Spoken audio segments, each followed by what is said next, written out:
Aujourd'hui, on est en Dordogne et j'ai rendez-vous avec la Maison Parsa, pionnier du bib. On va en savoir plus.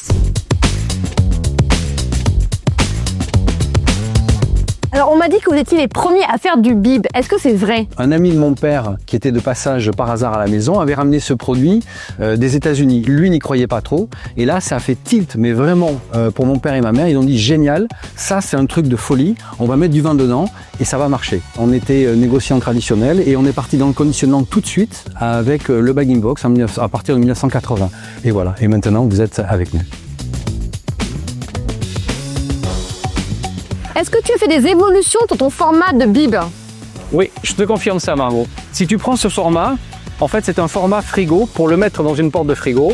Et l'avantage qu'il a, c'est qu'on en met beaucoup plus. On met 20 bibs par palette de plus. On passe de 220 à 240. Et donc, ça permet d'optimiser. C'est bien pour la planète. Qu'est-ce que tu as fait concrètement en matière d'éco-conception pour la production de votre bib? Alors, je vais te parler en fois. Le carton, on est passé des emballages collés-montés sur des emballages wrap à 100% dans notre usine.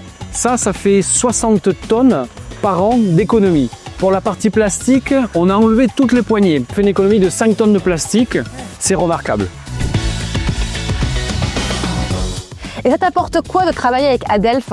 Alors nous, ça fait 26 ans qu'on travaille avec Adelph. Et l'avantage, c'est qu'Adelph met à disposition de ses adhérents des fiches pratiques sur la réglementation. Ensuite, il y a le guide sur les 20 bonnes pratiques de l'éco-conception du bib.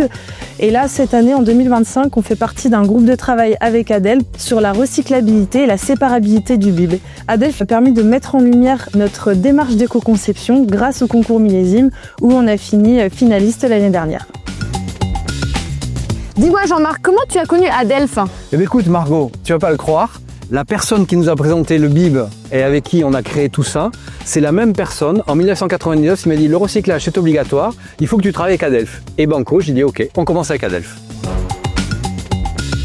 Et est-ce que vous avez encore des challenges en matière d'éco-conception? Donc nous travaillons actuellement sur 2 axes d'amélioration. Le taux d'ancrage de nos emballages afin de diminuer notre consommation d'encre chez le cartonnier, ainsi que l'optimisation de la partie logistique transport. Et une fois qu'on aura fini ces 2 axes d'amélioration, on continuera à évoluer et à avancer pour innover. Et pour finir, Jean-Marc, qu'est-ce que tu dirais à ceux qui hésitent encore à franchir le pas de l'éco-conception? C'est une demande du consommateur. La démarche d'Adelph avec l'éco-conception nous a permis de nous structurer et de nous organiser et de pouvoir anticiper cette demande. Donc en organisant, en planifiant, c'est que du bénéfice pour nous. Voilà.